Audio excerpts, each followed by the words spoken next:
네, 오늘도 말씀 묵상으로 하루를 여는 성일 모든 가족들을 주님의 이름으로 축복합니다. 매일의 삶이 말씀으로 시작되어질 때 우리가 나의 모습을 점검하고 내 생각이 아닌 하나님의 생각을 따를 수 있는 좋은 은혜의 기회라고 여겨집니다. 그러므로 매일매일 우리가 하나님의 말씀을 따라가는 참된 믿음의 길 갈 수 있는 저와 여러분 될 수 있기를 바랍니다. 함께 기도하겠습니다. 하나님 감사합니다. 오늘도 이 아침 우리가 하나님의 말씀을 묵상합니다. 우리가 특별히 이 시편들을 묵상하면서 하나님을 향하여 찬양하고 경배하며 기도했던 그들의 고백이 나의 고백으로 이어질 수 있도록 은혜를 베풀어 주시옵소서. 특별히 하나님을 더욱 사랑하게 하여 주셔서 우리가 날마다의 삶이 동일한 패턴이 반복되어지는 것이 아니라 그 하나님과 동행함으로 더욱더 영광스러운 삶으로 거듭나는 저희 모두가 되게 인도하여 주시옵소서. 감사드리며 예수님의 이름으로 기도합니다. 아멘. 네, 오늘 함께 나누실 하나님의 말씀은 시편 8편 1절에서 9절까지의 말씀입니다. 우리 말씀 함께 보겠습니다. 여호와 우리 주여, 주의 이름이 온 땅에 어찌 그리 아름다운지요. 주의 영광이 하늘을 덮었나이다. 주의 대적으로 말미암아 어린아이들과 젖먹이들의 입으로 권능을 세우시며 이는 원수들과 보복자들을 잠잠하게 하려 하심이니이다. 주의 손가락으로 만드신 주의 하늘과 주께서 베풀어 두신 달과 별들을 내가 보오니 사람이 무엇이기에 주께서 그를 생각하시며 인자가 무엇이기에 주께서 그를 돌보시나이까. 그를 하나님보다 조금 못하게 하시고 영화와 존귀로 관을 씌우셨나이다. 주의 손으로 만드신 것을 다스리게 하시고 만물을 그의 발 아래 두셨으니 곧 모든 소와 양과 들짐승이며 공중의 새와 바다의 물고기와 바닷길에 다니는 것이니이다. 여호와 우리 주여, 주의 이름이 온 땅에 어찌 그리 아름다운지요. 네, 오늘 본문 시편 8편은 표제어가 이렇게 되어 있습니다. 다윗의 시, 인도자를 따라 깃딧에 맞춘 노래. 자, 여기에서 보니까 이런 표제가 붙은 시편은 8편뿐만 아니라 81편, 84편에도 기록되어 있는데요. 깃딧이라는 단어는 굉장히 생소합니다.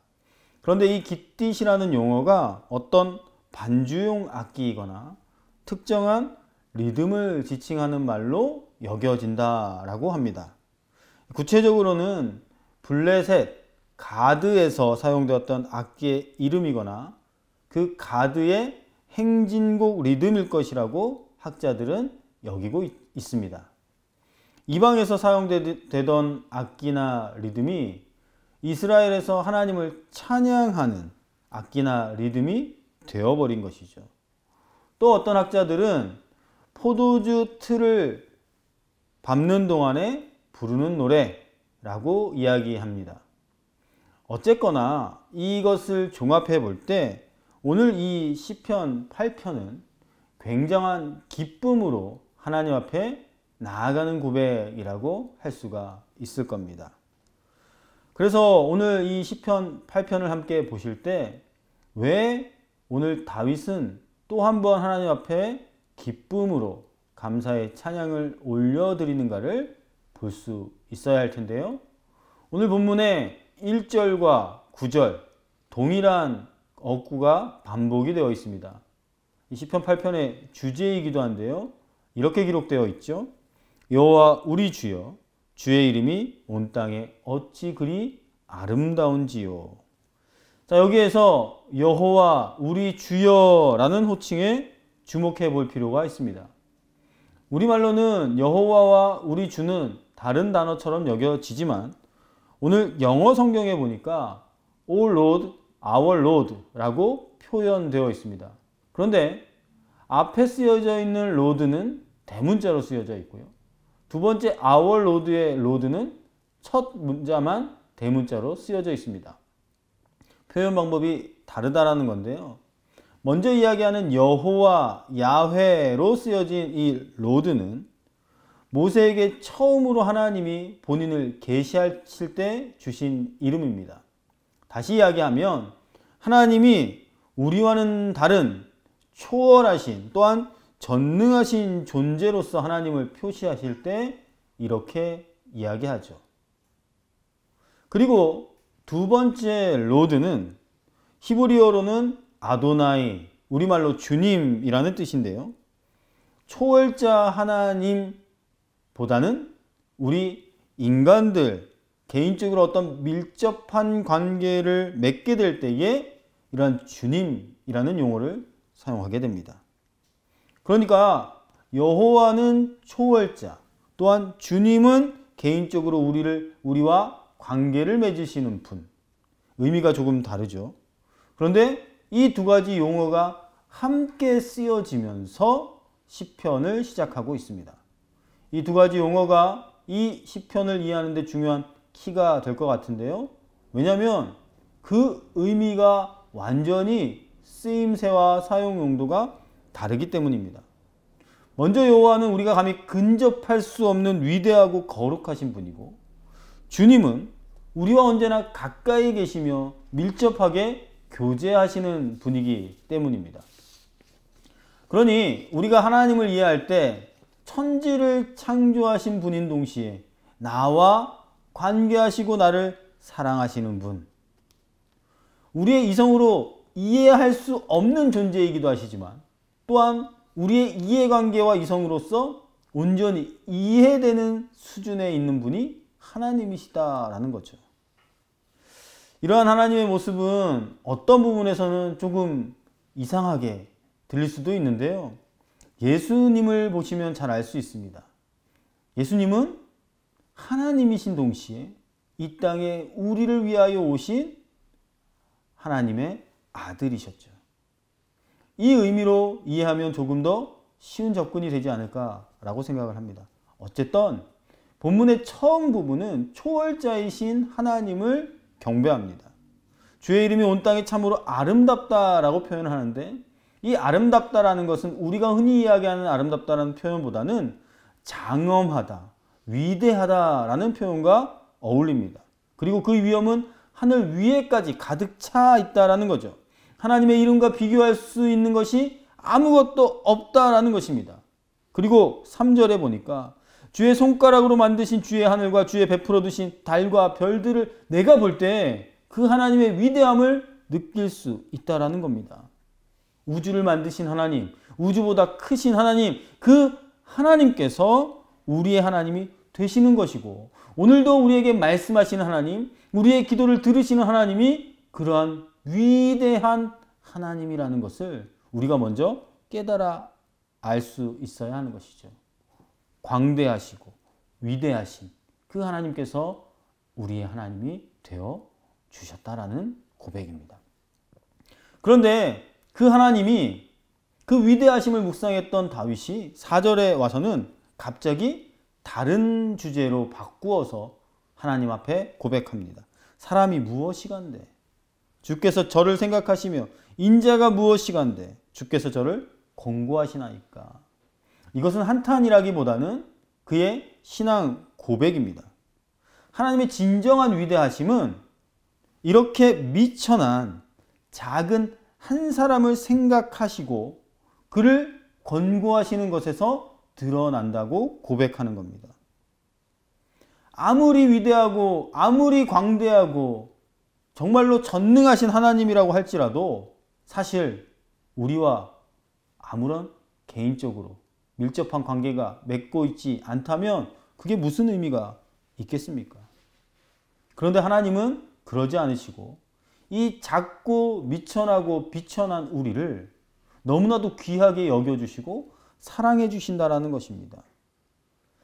지구에 인구가 70억 명이 있다면 70억 분의 1 하나가 아니라 그 수많은 인구 중에 단 하나의 나로 오늘도 인정해주고 계신다라는 것입니다.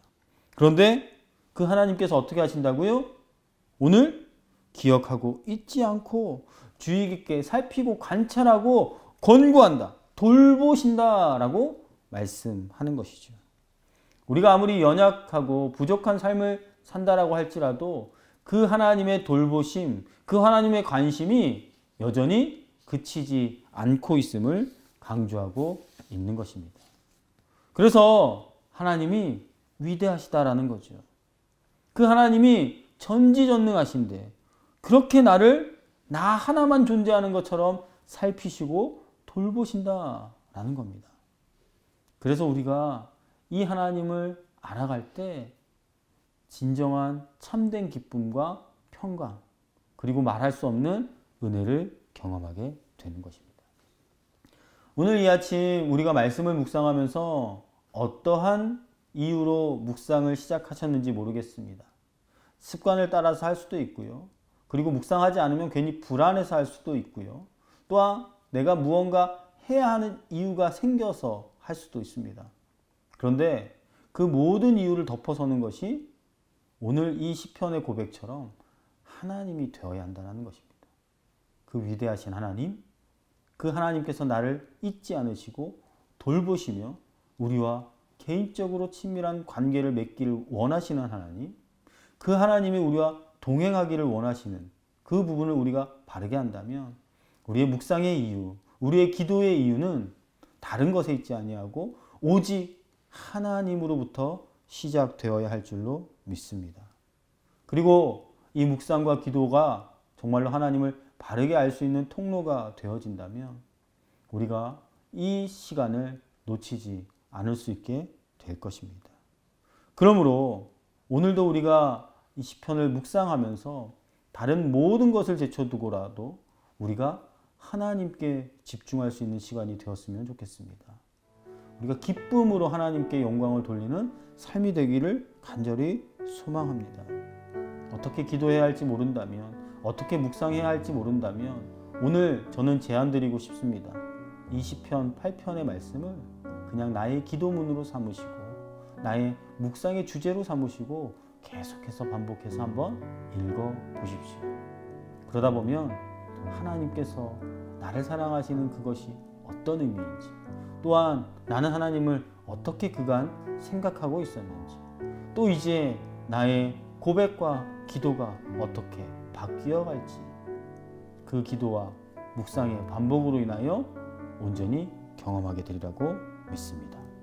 그리고 나아가서는 이 시편 8편의 고백처럼 다시 한번 창조주 하나님, 우리 주 예수 그리스도께 합당한 존귀와 영광을 돌리는 사명을 다하는 우리의 모습이 될 줄로 믿습니다. 우리를 오늘도 구원하시고 또 그 죽음의 고난을 통과하기 위하여 예수 그리스도를 보내서 끝까지 우리를 사랑하셨던 그 하나님의 사랑이 우리 가운데 충만히 경험될 수 있기를 간절히 바랍니다. 오늘도 그 하나님과 함께 참된 기쁨 누리실 수 있기를 다시 한번 주님의 이름으로 축복합니다. 기도하겠습니다. 하나님 감사합니다.